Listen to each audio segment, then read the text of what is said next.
Bonjour à toutes et à tous, très content aujourd'hui de vous retrouver dans une nouvelle vidéo avec à l'essai la nouvelle Jeep Compass. On démarre comme d'ordinaire par le design, c'est parti. Au niveau dimension, on est sur 4,58 m de long, 2,10 m de large pour 1,65 m de haut. L'empattement, lui, il est à 2,79 m. Un diamètre de braquage de 10,83 m et une calandre évidemment mythique avec ses 7 fentes en noir brillant, avec sur la partie supérieure de l'éclairage optique Matrix LED. Alors, juste une chose, l'éclairage ici, ce ne sera pas sur la version entrée de gamme, ce sera milieu de gamme et naturellement haut de gamme. En partie basse, on retrouve ici derrière le radiateur, donc la première arrivée d'air, deuxième arrivée d'air, des volets actifs, les capteurs, vous les voyez, la caméra aussi qui est placée un petit peu plus haut que précédemment. On va aller sur le côté ici avec l'anti-brouillard, petit signe distinctif, ouverture avec des écopes latérales pour guider le flux d'air. Ici, est-ce que c'est esthétique ou est-ce que ça a aussi une fonction? Non, ça c'est qu'esthétique. Optique donc Matrix LED, évidemment. Un capot qui est très légèrement nervuré.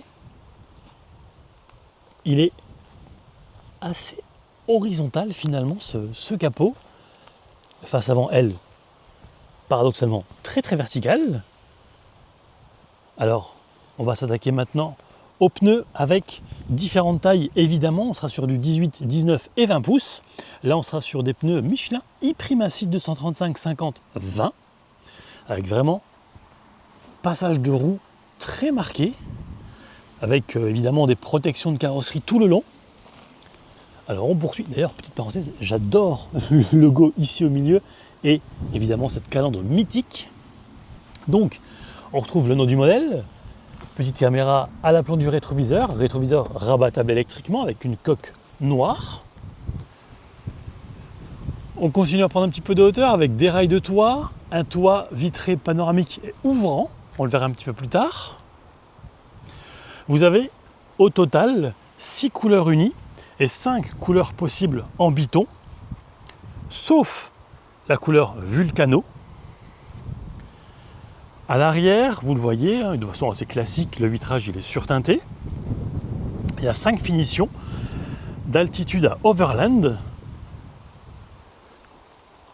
Ici, la trappe à carburant, réservoir de 55 litres, je crois que précédemment sur l'ancienne version c'était 42. Et donc logiquement, on arrive sur cette partie arrière avec, vous le voyez, même ici des ouvertures sur les passages de roues en plastique pour de nouveau guider le flux d'air, la finition Summit et donc cet éclairage full LED avec le logo rétro-éclairé. Ici évidemment ça va rejoindre les optiques. C'est un petit peu poussiéreux puisque bon, regardez un petit peu où on se trouve, c'est tout à fait logique. Allez, on vient au véhicule avec l'antenne requin. Un pare-brise, une lunette arrière assez inclinée, la présence de l'essuie-glace, capteur, caméra, ça c'est évident. Le petit i pour dire que c'est une version électrifiée, on parlera du moteur dans un instant, et un très large bouclier arrière. Ici vous voyez, voilà, hop là, il y a la sortie du pot d'échappement.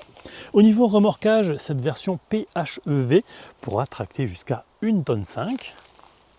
Alors, après, les goûts et les couleurs ne se discutent pas, mais personnellement, j'adore la forme du véhicule puisque vous avez quand même une très large vitre de custode ici.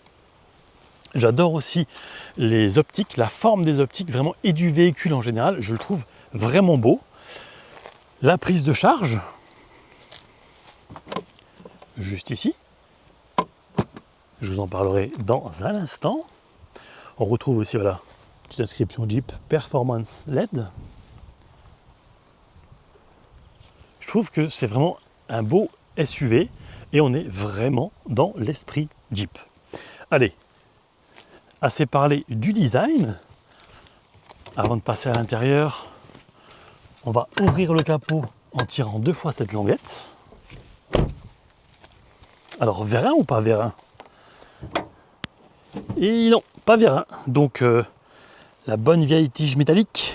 Donc, vous avez beaucoup de possibilités en termes de motorisation. Il y en a très exactement 5. Donc ici, on est sur un bloc hybride, vous l'aurez compris, PHEV. Il y a un moteur essence 1,5 litre qui développe au total 225 chevaux, 350 Nm de couple. C'est couplé à une boîte automatique à 7 rapports, mais vous avez aussi une batterie donc de 21 kWh.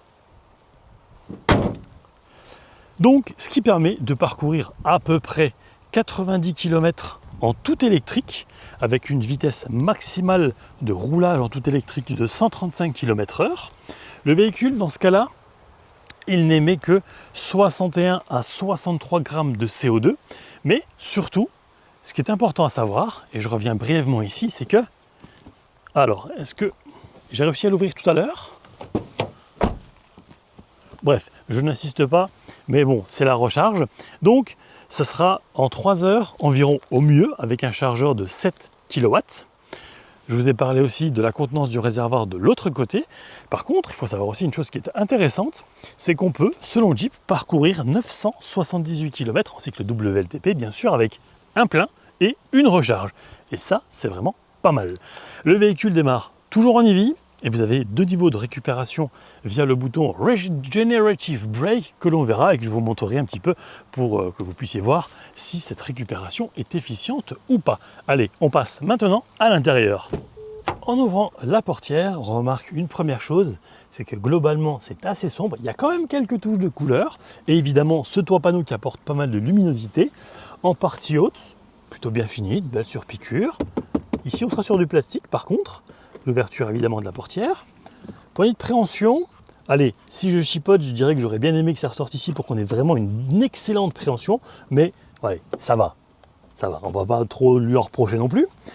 Ici, ce sera pour régler les rétroviseurs, mais aussi pour les rabattre, les 4 vitres électriques évidemment, le verrouillage des véhicules, des vitres à l'arrière, un élément visuellement sympa, on reste sur du plastique.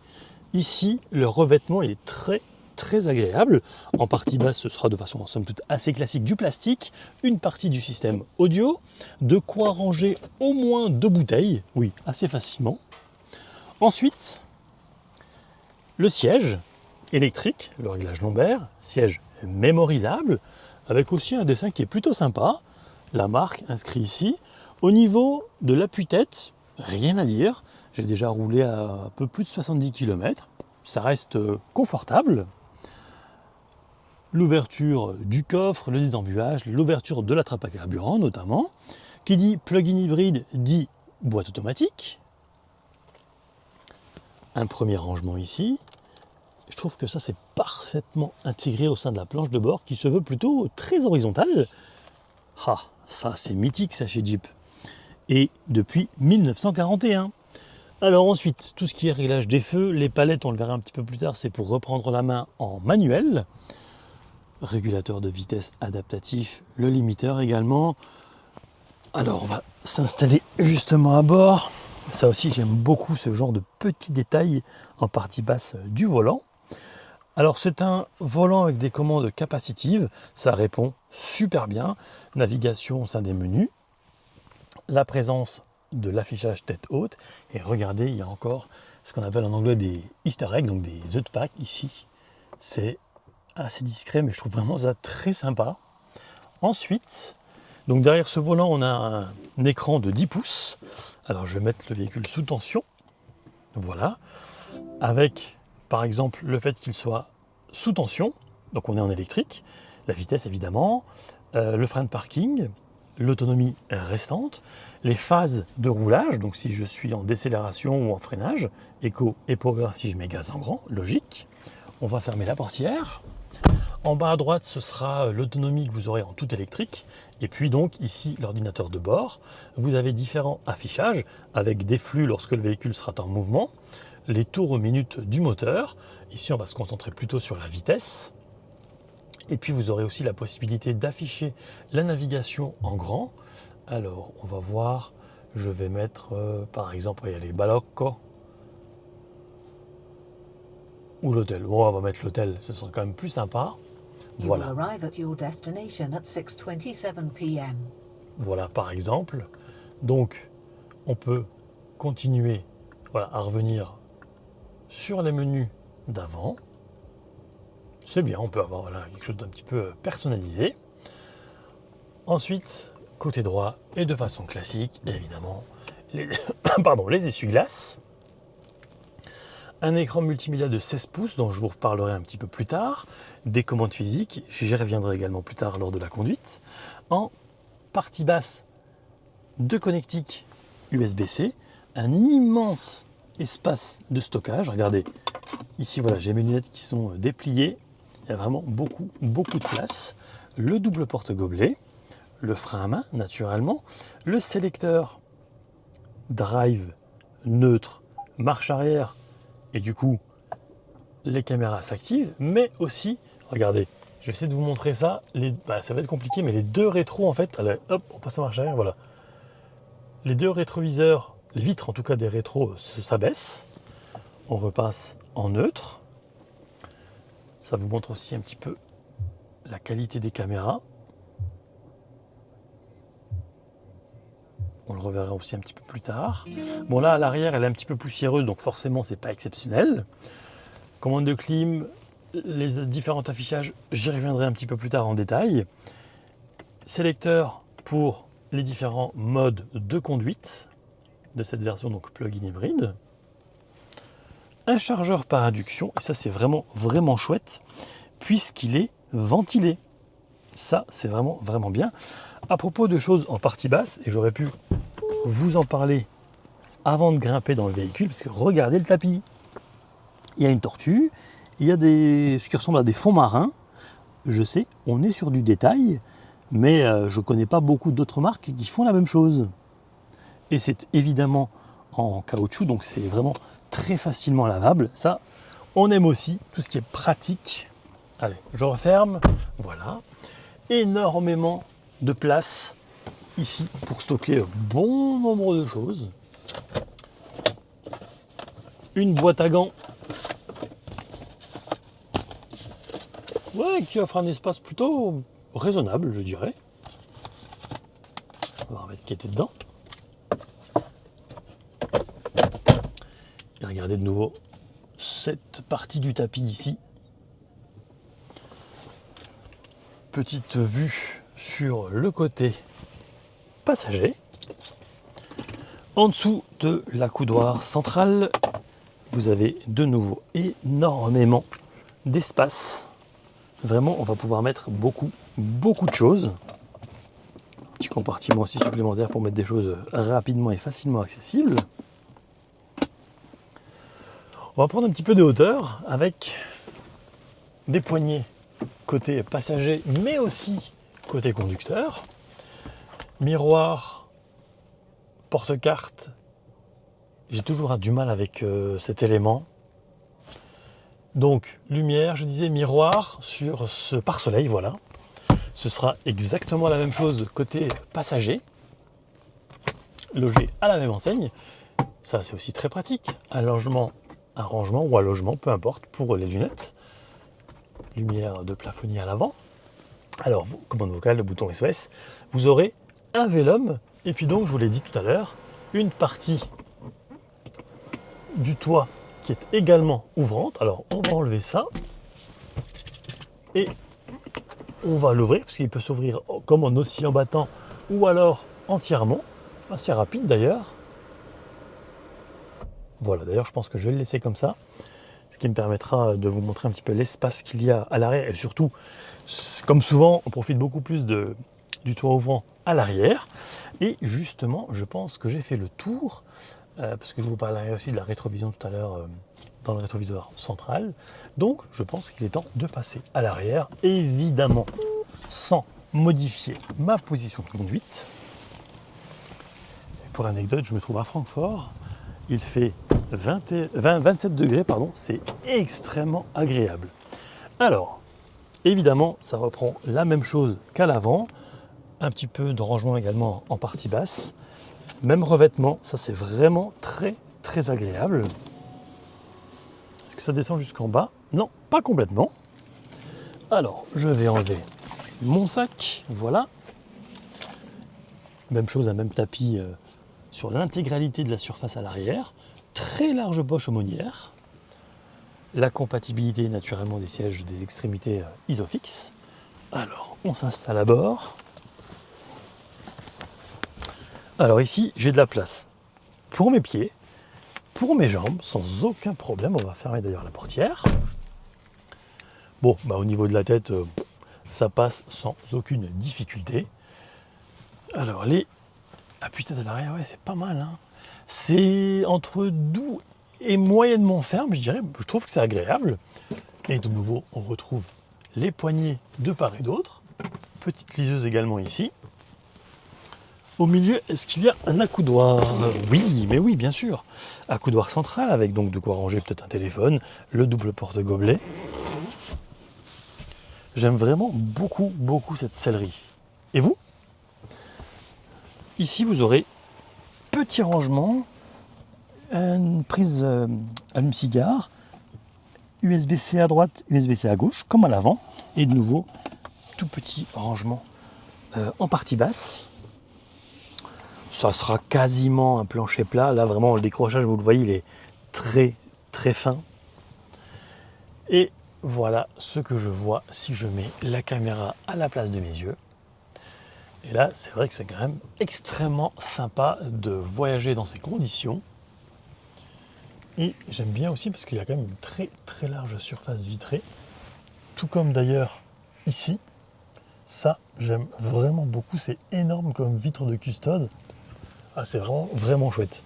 Donc beaucoup de luminosité, un appuie-tête qui n'est pas immense, donc on aura aussi la possibilité de regarder ou de voir ce qui se passe côté gauche et naturellement au milieu.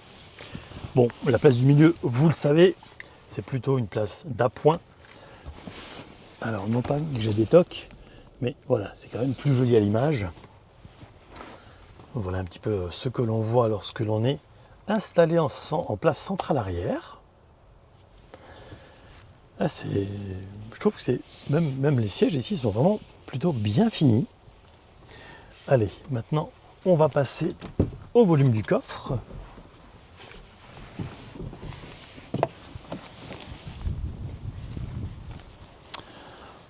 Le temps pour moi de remettre mon sac à l'intérieur, voilà. Vous profitez un petit peu de la forêt. Alors, est-ce que c'est ici ou est-ce que c'est en dessous? Bonne question. Je dirais que c'est ici. Oui, voilà. Donc, volume de chargement, il y a quelque chose d'atypique, c'est qu'il faut savoir que ce sera exactement le même volume et ce, quelle que soit la version choisie. Donc la motorisation choisie. On sera entre 541 et 1561 litres. Donc côté gauche, vous avez lumière LED. Ici, de nouveau, quelque chose qui rappelle l'univers Jeep. Évidemment, décroché d'arrimage. La petite lampe aussi. Et puis, beaucoup d'espace. Avec en plus un plancher qui est repositionnable. Bon, évidemment, le seuil de chargement, vous vous en doutez, il est quand même assez haut. Et vous aurez encore de quoi stocker le chargeur et ou le câble, que ce soit pour recharger chez vous ou sur une borne rapide. Alors, je vais mettre ça au minimum. Et puis, on va rabattre évidemment la banquette à l'arrière pour que je puisse vous montrer l'espace total. Alors, hop. Bon, ce qui est bien, c'est que ça se rabat très rapidement, très facilement. Vous l'avez vu, la ceinture, elle reste accrochée.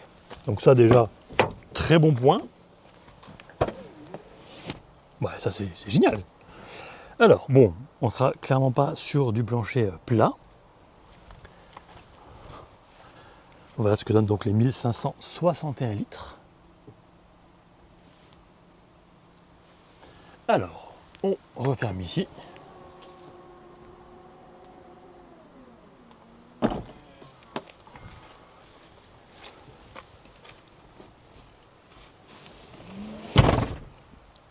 Assez facile, pas trop lourde, cette banquette fractionnable. On fait pareil ici. Voilà.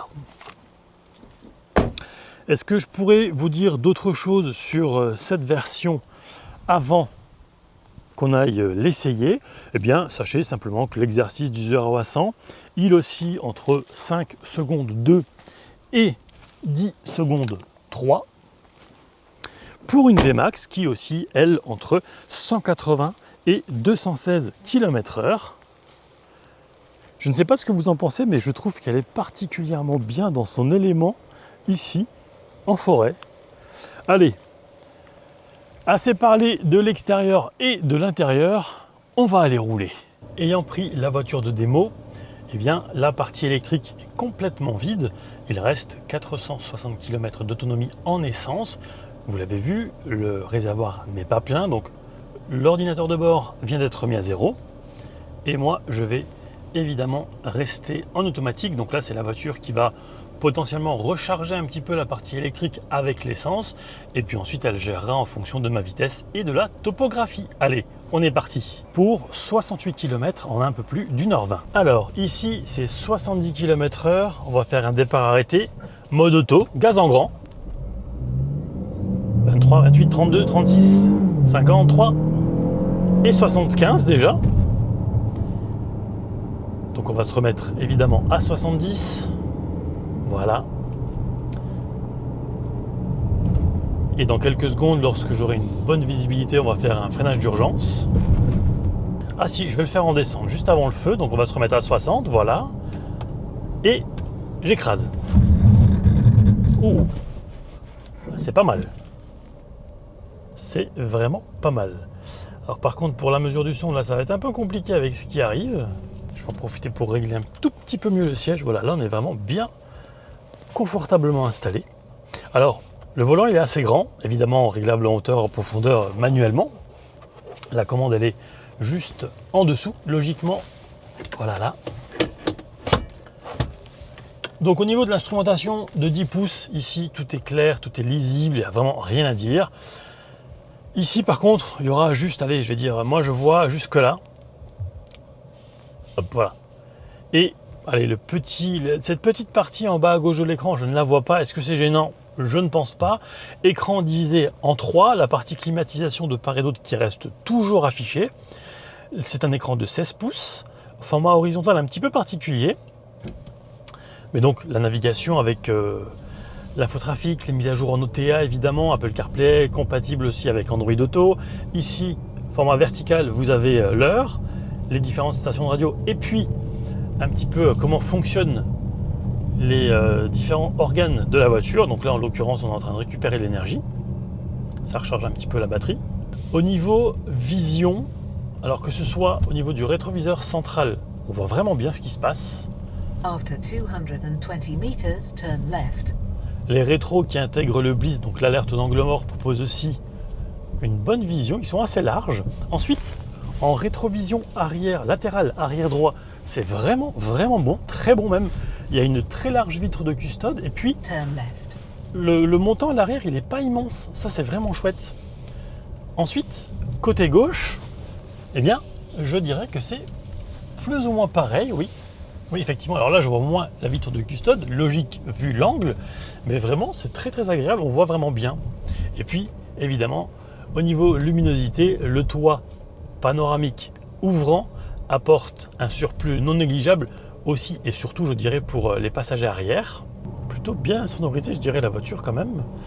En dessous de cet écran, on retrouve des boutons physiques. Alors ici, c'est le Regenerative Brake. En gros, comprenez que c'est comme un B qu'on pourrait retrouver sur le sélecteur de vitesse. Bon, Jeep, ils l'ont mis là. Et c'est vraiment, ouais, on voit tout de suite qu'il y a une différence. On est sur un revêtement, vous le voyez, du côté droit, il est loin d'être uniforme, il est même un petit peu défoncé. Je trouve que le véhicule s'en sort pas mal. À côté de ce bouton, vous avez le raccourci vers les ADAS, donc les différentes aides à la conduite. Évidemment, c'est commun aux différentes marques du groupe. Ensuite, les applications. Magasin d'applications, il y a aussi ChatGPT, bref, pas mal de choses. Est-ce qu'on peut activer les caméras panoramiques en roulant? Ça serait intéressant de savoir. Eh bien, la réponse est non, dommage. Les commandes de clim, le menu, je veux dire, principal, volume, ça c'est vraiment très pratique. si on veut par exemple, tout de suite mettre en mute, notamment. Des embuages au max, arrière, le recyclage, la clim au max. On arrête la ventilation et ici, on va la réactiver. J'aime bien parce qu'en fait, c'est pas orienté conducteur, c'est même, on va dire, dans un angle un peu différent de ce qu'on a l'habitude de voir. J'aime beaucoup. Après, évidemment, tout ce qui est navigation et système qui tourne derrière, on a l'habitude, hein. C'est commun au groupe Stellantis. Première impression, vraiment, c'est agréable. Il y a évidemment de la place. Les sièges électriques maintiennent plutôt bien. Hâte de voir un petit peu plus tard ce que ça donnera en off-road, en tout terrain. J'aime vraiment bien, il y a vraiment de la place. En même temps, on n'est pas dans l'Avenger, donc c'est logique, hein. Le volant aussi, il est très très agréable à prendre en main, franchement. Vraiment, c'est super sympa. À droite, ce sera tout ce qui est commande vocale, téléphone en Bluetooth. La navigation au sein des menus, donc avec évidemment différents affichages. Plus important, je dirais, c'est la navigation et la vitesse à laquelle vous êtes. Là, je laisse aller le véhicule. J'ai activé la régène au max. Ça prend de la vitesse, un tout petit peu quand même. Mais ce qui est bien, c'est qu'en même temps, ça recharge. Hop, on l'enlève. Et là, on sent tout de suite évidemment que la voiture part beaucoup plus vite. Ah, j'adore la direction en mode auto, elle est vraiment très très agréable. C'est d'une légèreté. Bruit du clignotant aussi. Ouais, j'aime bien. Je le préfère d'ailleurs dans le Compass que dans l'Avenger. Dans l'Avenger, ça me... Voilà, bon, c'est du détail. Les palettes aussi au volant, elles permettent de reprendre la main sur les rapports en manuel. Ce n'est absolument pas pour la régénération, parce que vous l'aurez compris, tout se passe ici. Alors, on entend lorsque le moteur thermique se met en route, mais par contre, il n'y a pas de vibration. Il n'y a pas d'à-coup, il n'y a rien, c'est fluide. 59 décibels à 76 km/h. Et si on est seul au volant, qu'on ne téléphone pas ou qu'on n'écoute pas de la musique, on entend immédiatement quand le bloc thermique se coupe pour laisser la place à l'électrique. D'ailleurs, en général, même sur cette version PHEV, eh bien, ce sera l'électrique qui prendra le pas, notamment au démarrage.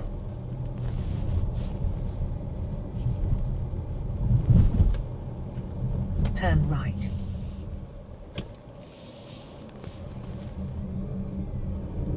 Ah, vraiment, la direction, j'adore. Est-ce qu'il y a une différence si on change de mode de conduite? Voilà. Donc je reste à 30 à l'heure. Bon, électrique, voilà, sport.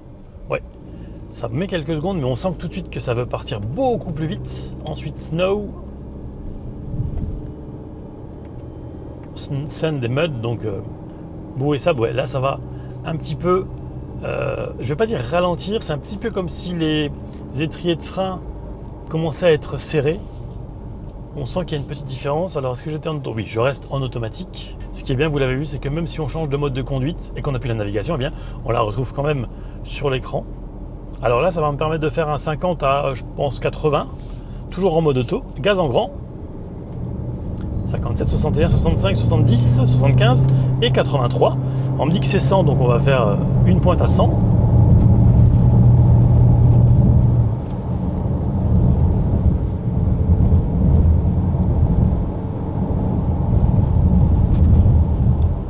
Vous l'avez certainement vu à la caméra, moi j'ai pas eu le temps de regarder les décibels lorsque j'étais à 100 km/h. On sort du village, on va faire un 30 à 80 potentiellement, gaz en grand en mode sport.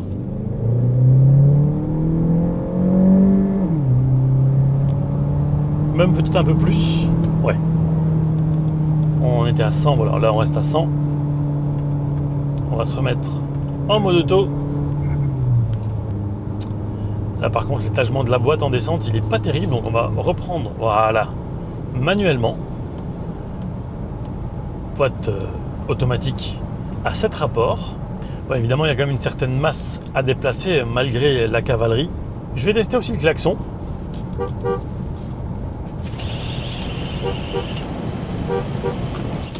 Rien à dire. Impeccable. Alors, bon, pour le régulateur de vitesse adaptatif, c'est vraiment hyper simple.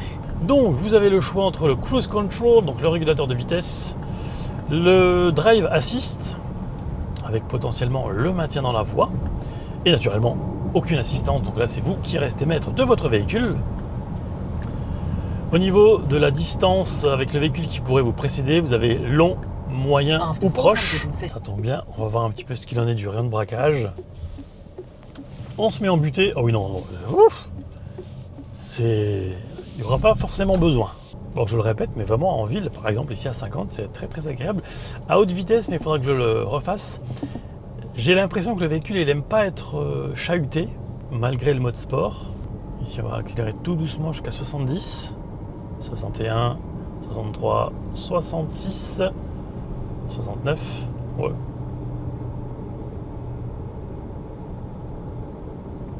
Ça va, au niveau insonorisation, là, il n'y a vraiment rien à dire. Et là, ça tombe bien parce que ce n'est plus 70, 100. Donc, on va mettre Drive Assist, 7, plus qu'on maintient, et ça passe de 5 en 5. Voilà, hop, on relâche la pédale d'accélérateur. On a même, dans l'HUD, donc dans l'affichage tête haute, et derrière le volant, la courbe qui s'annonce avec une réduction de la vitesse automatique. Je ne fais absolument rien. J'ai ni mon pied droit sur l'accélérateur ni sur le frein. Là, ça réaccélère, c'est un petit peu bruyant. C'est logique.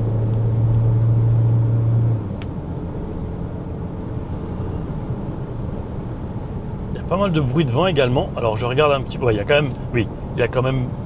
Ça souffle quand même légèrement à l'extérieur. Ça, c'est vraiment du confort. Si vous êtes fatigué, vous activez ça et voilà. La voiture, elle fait pratiquement tout. Je dis bien pratiquement. Je pense que je vais faire un freinage d'urgence à 100 km/h. Je vais attendre que la voiture en face passe. Voilà. Et on va se mettre un peu au milieu et je freine.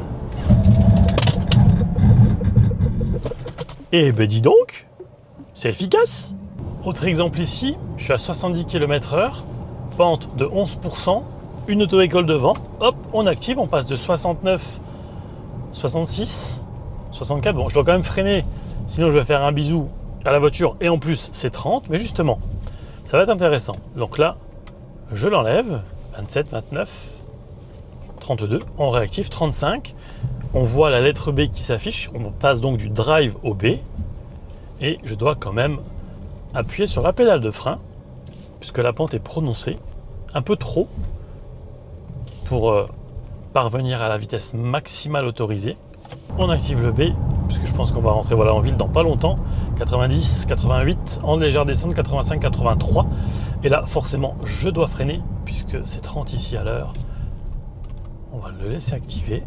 On va le laisser activer, puisqu'il y a une belle pente aussi qui se prononce, qui arrive, qui se profile à l'horizon. Là, je relâche l'accélérateur, 33, 35, 37, donc ça prend quand même de la vitesse. Bon, il faut dire que la pente est assez prononcée. Je profite d'être à très faible allure pour vous montrer aussi un petit peu les caméras en action.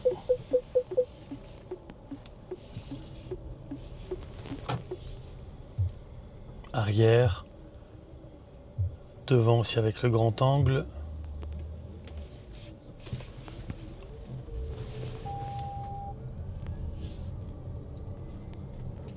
After 210 meters, bear right.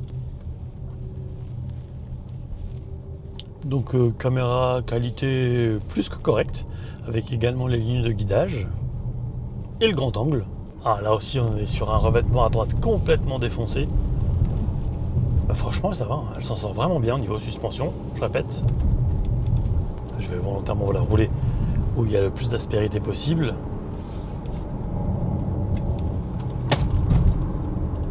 Toujours en mode auto.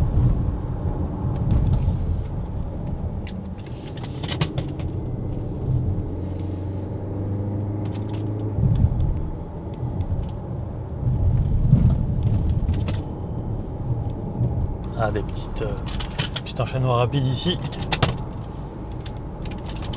Avec le trépied qui se fait la malle de droite à gauche au pied du siège passager.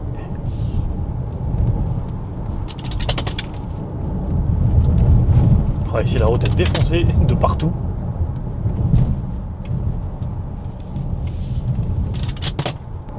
C'est facile à emmener. Pas de mauvaise surprise. Ah, même ici, hein, vraiment sur un revêtement dégradé, c'est très sympa. Ah, très sympa, toute proportion gardée, évidemment. Si je veux taquiner une certaine communauté francophone, je dirais que j'ai l'impression d'être en Belgique. Mais je vais m'abstenir. Alors, je suis actuellement au régulateur de vitesse, avec donc le Drive Assist, c'est important de le mentionner. Et on va voir un petit peu comment le véhicule se comporte.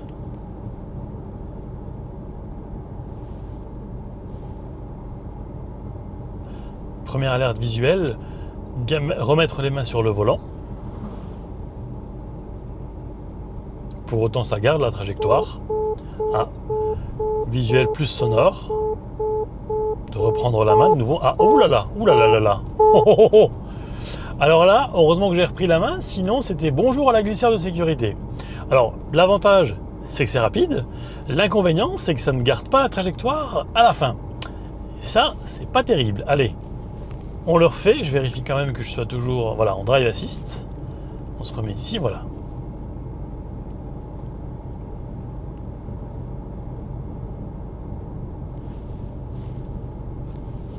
Est-ce que vous voyez bien? Oui. Hop, voilà, on baisse un tout petit peu la caméra. Donc là, je suis quand même proche, très proche de la ligne du milieu.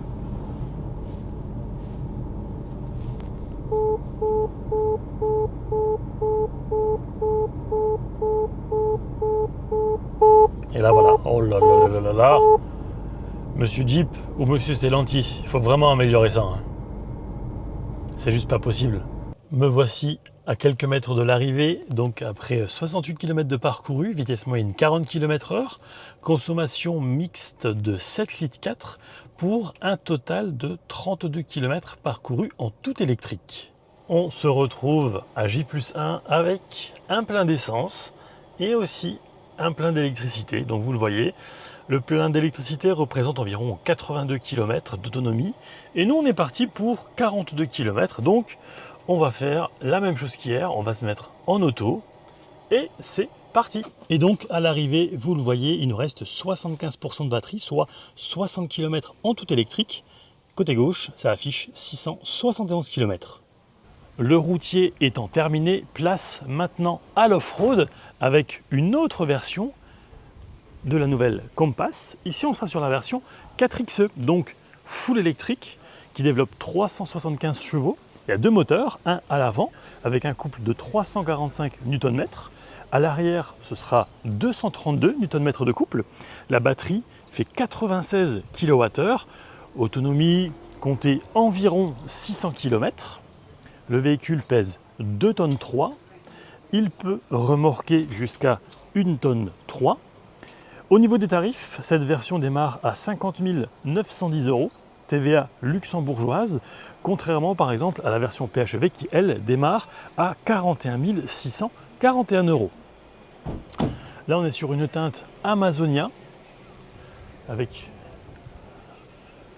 un capot un petit peu noir, la finition, la motorisation, c'est plutôt sympa, ça change un petit peu. Et puis à l'intérieur aussi, c'est vraiment très très beau. Les éléments, à part évidemment en partie basse, restent pas identiques. Ils sont beaucoup plus premium, je trouve, que sur la version PHEV que vous avez découvert précédemment. Puis regardez un petit peu. Les sièges aussi sont différents.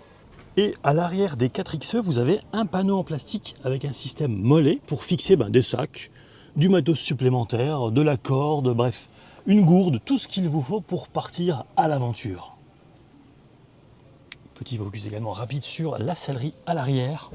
Alors, autre chose évidemment liée à cette version, c'est que au niveau des modes de conduite, ça diffère un petit peu. Donc sport, automatique, on verrouille le 4x4 et puis Snow et Sand Mud. Autre petite différence également, donc vous avez ici l'équivalent du Regenerative, je ne vais pas y arriver. Bref, du One Pedal, mais ici, comme c'est une version 100% électrique, c'est vraiment le One Pedal. Le contrôle de vitesse en descente, le Hill Descent Control, entre 3 et 30 km/h. Et puis, vous avez également ici Off-Road, voilà. Donc, évidemment, des jauges, donc la batterie, la température de la batterie, le niveau de la batterie, si on met gaz ou pas, les deux moteurs, et puis au niveau dynamique, donc ça va être différents angles, par exemple, la répartition du couple en fonction de la roue, et puis ici, le mode choisi. Allez, c'est parti, je vous emmène avec moi en tout terrain. Une petite pression sur le frein, mais je ne devrais pas, parce que si quand même, regardez un petit peu la pente, c'est impressionnant, on est à 21%, 22%, ouais, c'est vraiment bluffant.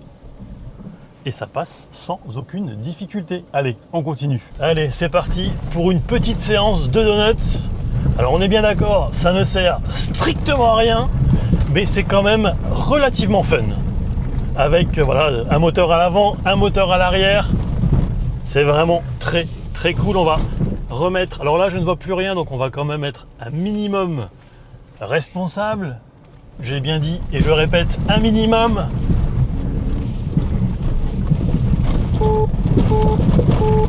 Allez, on arrête les conneries et on continue et on change surtout d'atelier. Alors, on passe désormais en mode sand et mud.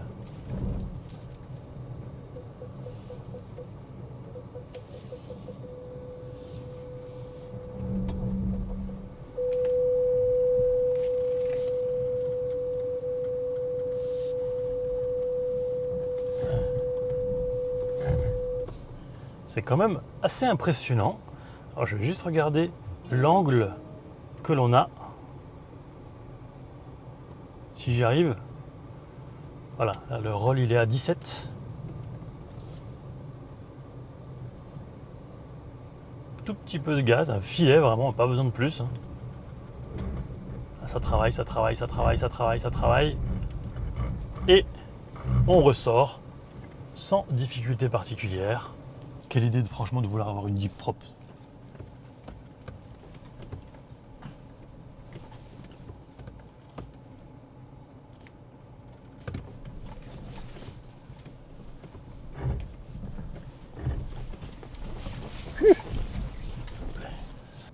Là, ça va devenir déjà beaucoup plus intéressant en termes de capacité, d'aptitude tout terrain.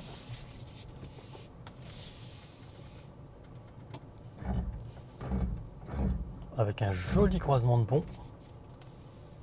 J'y vais vraiment très très très tranquillement.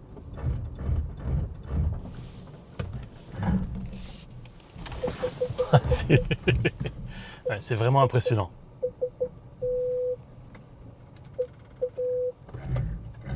Allez, on fait travailler. Faut quand même que je vois toujours la personne devant moi. C'est génial, c'est vraiment génial. Alors évidemment, il faut quand même un minimum d'expérience ou je dirais d'habitude parce que ça peut surprendre bon nombre de personnes qui seraient sujettes à faire ce genre de choses.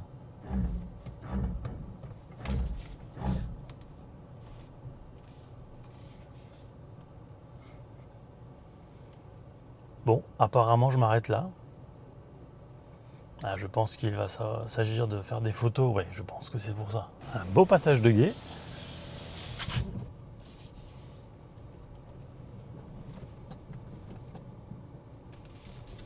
Et on ressort facilement. Très facilement même. Et vous le voyez, on arrive ici sur un chemin bien caillouteux, typiquement haute montagne.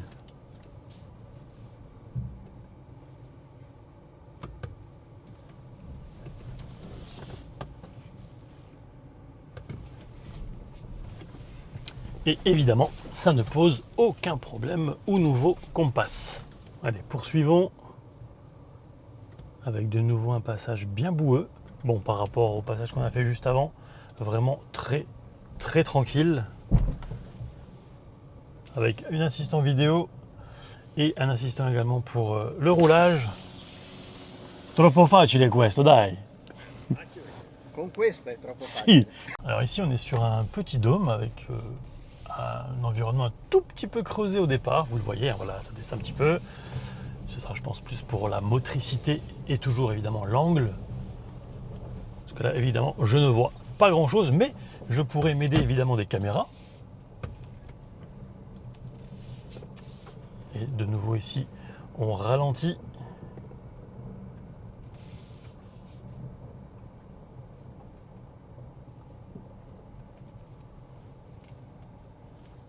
Allez, on continue un petit peu dans la boue.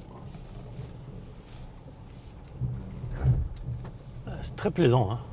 Et vous le voyez, là ça démontre vraiment les capacités du véhicule. Et voilà l'état de la voiture que je découvre en sortant. Ah, autant vous dire que là, elle a vraiment morflé. Alors ça aurait pu être pire, oui, peut-être, si j'avais été un peu plus vite.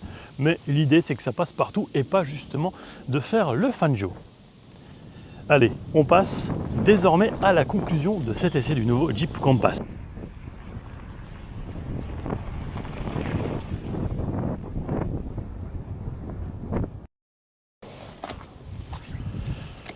Alors, en conclusion, qu'est-ce que j'ai pensé de cette nouvelle Jeep Compass? Tout d'abord, au niveau du look, du design, à titre personnel, j'adore, surtout la face arrière, mais ça reste évidemment subjectif. Ensuite, à l'intérieur, on est bien installé. Si on a chaud, on peut aussi avoir les sièges ventilés, par exemple. Il y a énormément de place. Il y a aussi beaucoup de plastique, oui, c'est vrai. Après, dans l'ADN de Jeep, le plastique, c'est pas forcément ce qui gênera le plus, je pense, les futurs acquéreurs. Ce qui est bien aussi, c'est qu'il y a, grâce au groupe, une plateforme connue avec de multiples possibilités de motorisation. Ça, c'est vraiment chouette qu'on laisse le choix aux clients et qu'on n'impose pas, par exemple, le 100% électrique. Vous l'avez vu également, il y a des versions 2 roues motrices comme des versions 4 roues motrices. Ça, c'est aussi chouette parce que, par exemple, je connais quelqu'un, d'ailleurs un big up à Sylvain, qui lui habite dans un endroit où en hiver, il y a énormément de neige. Eh bien, il a d'ailleurs une Compass avec de quoi dormir également au-dessus, mais surtout une version qui lui permet de passer quasiment partout. Vous l'avez vu, même si je pense que peu de clients finalement iront ou évolueront dans les mêmes conditions que ce que vous avez pu voir, le véhicule en est parfaitement capable, grâce notamment évidemment à l'électronique. Les places arrière, elles, sont somme toute, je dirais, assez classiques. Il n'y a rien d'exceptionnel. Ensuite, le coffre, même dimension, même volume, et ce, quelle que soit la motorisation, justement. Donc ça, c'est vraiment, vraiment chouette.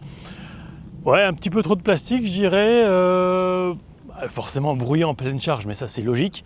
Ce qui va être beaucoup plus intéressant, notamment sur la version PHEV que vous avez vue au départ, c'est que si vous jouez le jeu de l'électrique, ça va vous permettre vraiment de faire des économies de carburant. Et de toute façon, si vous n'avez pas l'utilité, vous n'allez pas acheter cette version, logique.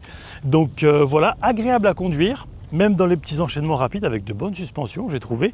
Donc voilà ce que je pouvais vous dire sur la Compass. Vous voyez peut-être l'Avenger qui bénéficie également d'un facelift à l'arrière.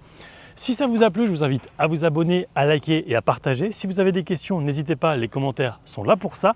Un très grand merci à Virginie ainsi qu'à toute l'équipe Jeep présente ici du côté de Francfort pour l'invitation. Et quant à moi, je vous dis à très vite pour de prochaines aventures auto et moto. Ciao!